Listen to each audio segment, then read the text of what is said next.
سڵاتان لەبێت و ئەم کاتتان باش بینەرانی خۆشەویستی تەلەڤیزیۆنی کۆمەڵە بە یارمەتی هاوڕێیانی هاوکارم لە خزمەتتان داین بۆ پێشکەشکردنی گەشتی هەواڵەکانی ڕۆژی هەینی سەرەتا سەردێڕی گرنگترین هەواڵەکان.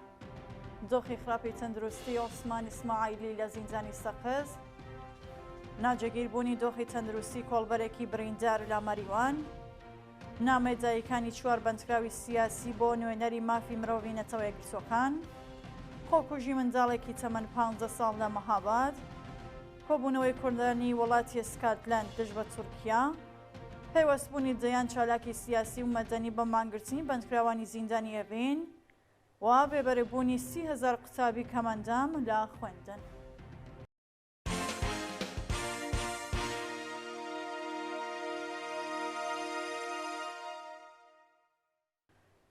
درێژە هەواڵەکان. کۆبوونەوەی ژینگە پارێزان لەسەر مەزاری محەممەد ئەوراز لە نەغەدا. ڕۆژی پێنجشەممە 5 ڕێبەندان کۆمەڵێک لە شاخەوانانی و ژینگە پارێزانی کوردستان لەسەر مەزاری محەممەد ئەوراز و شاخەوانانی گیان بەخسکردووی شیای ڕەندۆڵا کۆبوونەوە و ڕێزیان لە بیرەوەریەکانیان گرت. بە پێزانیاریەکان ئەندامانی ئەنجومەنی شاخەوانانی سنا وی ڕای بەشداری حەمید دێحقان شاخەوانی ناسراو کە بەسەر کێوی هێمالیادا سەرکەوت نوێنەری شاخەوانانی کۆیە لە باشووری کوردستان و بنەماڵی شاخەوانانی گیان بەخسکردووی شیای ڕەندۆڵا لەسەر مەزاری محەممەد ئەوراز و سێ شاخەوانی قوربانی هەرەسێنانی بەفر لە نەغەدە کۆبوونەوە و ڕێزیان لە بیرەوەریەکانیان گرت. دەست بەسەرکردنی هاوڵاتیەک لە میاندواو.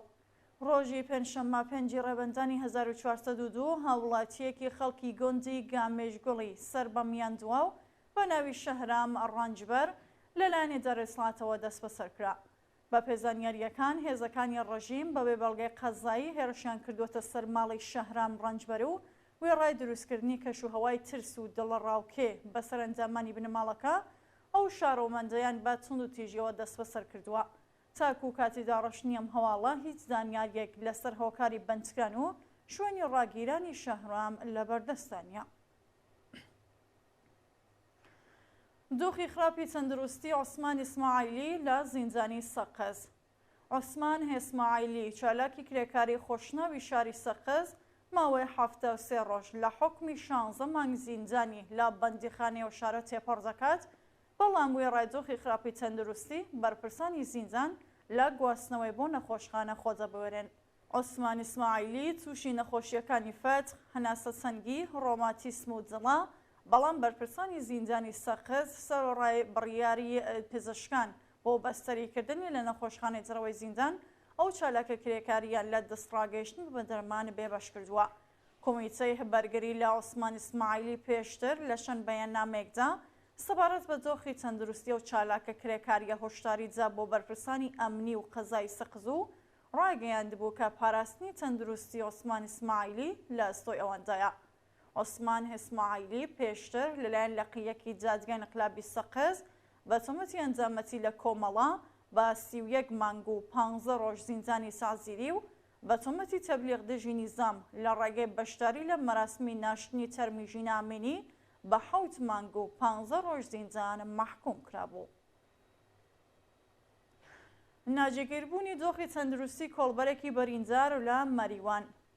فەردین مەریوانی کۆڵبەری مێرمەنداڵی تەمەن 16 ساڵی خەڵکی مەریوان لە کاتی کۆڵبەری لە سنووری ئەو شارە قاچی فیشەکی بەرکەوت بوو دۆخی تەندروستی ناجێگیرا. بە پێی راپۆرتی کۆڵبەر نیوز فەردین مەریوانی ڕۆژی چوارشەممە 9 خەزەڵوەری 1402 لە نزیک ساوجی و مێرگە درێژی مەریوان بەهۆی چەقەی هێزەکانی ڕۆژیم قاچێکی بە سەختی بریندار و ڕۆوانەی نەخۆشخانەکرا. ئێستا پاش 3 مانگ بەستەری بوون لە نەخۆشخانە دۆخی تەندروستی فەردین باش نییە و ئەگەری هەیە قاچی ببڕنەوە. جێگە ئاماژەیەکە ڕۆژی پێنجشەممە کۆڵبەر نیوز راپۆرتێکی لەسەر بڕینەوەی قاچی کۆڵبەرێکی خەڵکی سەقز بە ناوی جەوهەر مۆرادی بڵاو کردبەوە. نامەی دایکانی چوار بەندکراوی سیاسی بۆ نوێنەری مافی مرۆڤی نەتەوە یەکگرتووەکان. دایکانی محسن مەزلوم، پژمان فاتحی، وەفا ئازەربار و محەممەد فەرامەرزی چوار بەندکراوی مەحکوم بە ئەعدام لە نامەیەکدا کە بۆ نێجان نێشیڤ جێگیری کۆمیساریای باڵای مافی مرۆڤی نەچەوە یەکگرتووەکان نووسیویانە خوازیاری ڕاگررتنی سزای ئاجامی ڕۆڵەکانیان بوون. لە بەشێکی ئەو نامەیە زایکانی 4 بەندکراوی سیاسی ئاماژیان بە 18 مانگ بێخەبەری ئەشکەنجە و ئاعترافی ئەجباری ڕۆڵەکانیان بەبێ دەستڕستی بە پارێزەری سەربەخۆ و دادڕەستی جادپەروەرانە کردووە ڕایان گەیاندووەکە دەزای قەزای ڕۆژیم لە ڕێگەی سێناریۆسازی و لە پەروەندەیەکی ناڕووندا حکمی ئاجامی بەسەر ڕۆڵەکانیاندا سەپاندووە. واژۆکارانی ئەو نامەیە جاوایان لە جێگیری کۆمیساریای باڵای مافی مرۆڤی نەچەوە یەکگرتووەکان کردووە تا لە سەفەری جاهاتووی بۆ ئێران لەگەڵ ئەو 4 بەندکراوە و بنەماڵەکانیان دیدار بکات. خۆکوژی منداڵێکی تەمەن 15 ساڵ لە مەهاباد. ڕۆژی پێنجشەممە 5 ڕێبەندان قوسابیەکی تەمەن 15 ساڵی خەڵکی مەهاباد بە ناوی هاوژین مستەفاپور لە ڕێگەی خۆکوژیەوە کۆچای بە ژیانی هێنا. بە پێزانیاریەکان هاوژین مستەفاپور بەهۆی کێشەی خێزانی لە ڕێگەی هەڵدانی خۆی لە بینایکی 5 کۆچای بە ژیانی هێناوە. ڕۆژی چوارشەممەش کچێکی تەمەن 17 ساڵی خەڵکی پیرانشار بە ناوی فەرزانە قادری ئەقدەم لە ڕێگەی هەڵواسینی خۆیەوە کۆچایی بە ژیانی هێنابوو. شایانی باسە کە بەهۆی سیاسەتە هەڵەکانی کۆماری ئیسلامی لە بوارەکانی ئابووری، سیاسی، کۆمەڵایەتی، نەبوونی ئازادی و سەرکوتی وەحشیانە سۆنامی خۆکوژی لە شارەکانی ڕۆژهەڵاتی کوردستان و ئێران دەستی پێکردووە. کۆبوونەوەی کورزانی وڵاتی سکاتلەند دژبە تورکیا. ڕۆژی پێنجشەممە 5 ڕێبەندان کورزانی دانیشتووی وڵاتی سکاتلەند لە ناڕزایەتی بە سەفەری ڕەجەب تەیب ئەردۆغان بۆ ئەو وڵاتە خۆپیشاندانیان کرد.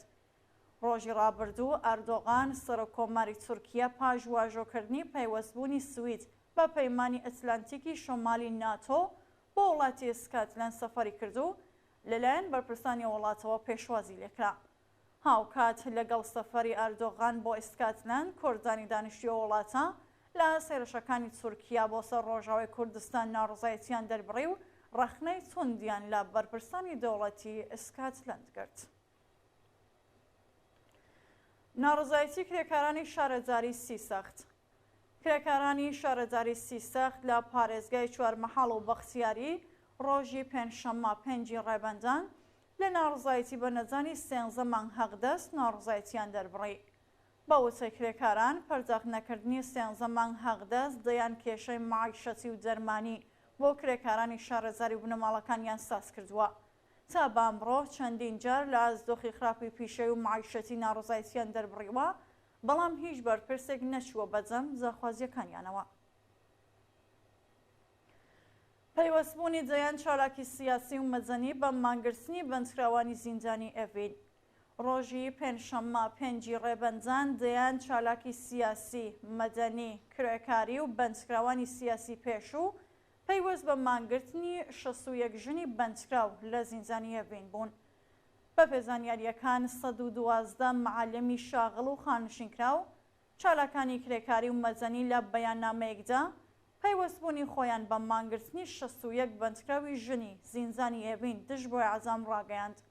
هەروەها 2 بەندکراوی سیاسی بە ناوەکانی ئەمیر حسێن مورادی و عەلی یونسی، ئەزغەر شیری بەندکراوانی سیاسی پێشوو، حەمید ڕەزا دروستکار خۆپیشانداری مەحکوم بە زیندانی خەڵکی بێهبەهان لە چەند پەیامی جیاجیادا پەیوەستبوونی خۆیان بۆ هەڵمەتە ڕاگەیاندووە. کوژرانی گەنجێکی خەڵکی ئەهواز بە چەقەی هێزەکانی ڕەژیم. ڕۆژی پێنجشەممە 5 ڕێبەندان گەنجێکی تەمەن 19 ساڵی خەڵکی گەڕەکی لەشکەرابادی ئەهواز بە ناوی مهدی نەگراوی بە چەقەی ڕاستەوخۆی سەرکوزگەرانی کۆماری ئیسلامی گیانی بەخت کرد. بە پێزانیاریەکان هێزە انتزامیەکانی ڕۆژیم لە شاری ئەهواز بەبێ ئاگادارکردنەوەی پێشوەخت هۆشداریان داوەتە مهدی نەگراوی و کاتێک ئەو لاوە جەنگی مەئەمورانی ڕۆژیمی نەبیستووە ڕاستەوخۆ ماتۆڕەکەی دراوەتە بەر دەستڕۆژی گولە و دەست بەجێگیانی لەدەستاوە. سەپاندنی سزای زیندان بەسەر پەریسا ساڵحی لە کەرەج.